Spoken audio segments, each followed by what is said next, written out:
इसमें कर्म के बारे में कुछ बताया गया है कि इसको अमल में भी लाना चाहिए कि जो व्यक्ति छोटे कर्मों को ईमानदारी से करता है वह बड़े कर्मों को भी ईमानदारी से कर सकता है। मतलब जो भी कोई मनुष्य अगर छोटे काम को भी, कोई भी छोटा काम हो, अगर ईमानदारी से करता है तो बड़ा काम तो आराम से कर लेगा। सैमुअल स्माइल्स ने कहा है, जो कार्य जितनी श्रद्धा से किया जाएगा उतना श्रेष्ठ रहेगा। महात्मा बुद्ध, जितनी श्रद्धा से किया जाएगा वो निश्चित सही है। जो कर्म यज्ञ के लिए किए जाते हैं उनके अलावा हुए कर्मों से बंधन उत्पन्न हो जाता है। श्री कृष्ण जो कर्म यज्ञ के लिए किए जाते हैं, मतलब भगवान कृष्ण ने कहा है कि जो कर्म यज्ञ के लिए किए जाते हैं और बाकी सब में बंधन जरूर है, ये निश्चित है। कर्म की समाप्ति ज्ञान में और ज्ञान का अर्थपूर्ण समर्पण में है। अरविंद घोष ने कहा है, काम करके कुछ उपार्जन करना शर्म की बात नहीं, दूसरों का मुंह ताकना शर्म की बात है।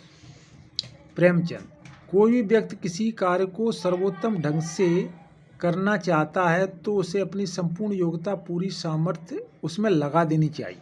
स्वेट मॉडर्न, काम करने से पहले सोचना बुद्धिमानी, काम करते हुए सोचना सतर्कता और काम करने के बाद सोचना मूर्खता। दयानंद सरस्वती। कर्म जीवन में आनंद देता है और दुखों को भूलने का साधन बनता है। स्वामी रामतीर्थ, कोई भी व्यक्ति उस कार्य को कर सकता है जिससे पहले कोई मनुष्य कर चुका है। राजा ठाकुर, जो सिर्फ काम की बात करते हैं वे अवश्य सफल होते हैं। डेल कार्नेगी, कर्म दुखों का कारण होते हैं लेकिन इनके बिना सुख भी नहीं मिलता। डिजरायली, कर्म के दर्पण में व्यक्तित्व का प्रतिबिंब झलकता है। विनोबा भावे, कर्म करने पर ही तुम्हारा अधिकार है, फल में नहीं। तुम कर्म फल का कारण मत बनो और अपनी प्रवृत्ति कर्म करने में रखो। श्रीमद् भागवत गीता। कर्म का उद्देश्य ही नहीं, कर्म भी सदा महत्वपूर्ण होता है।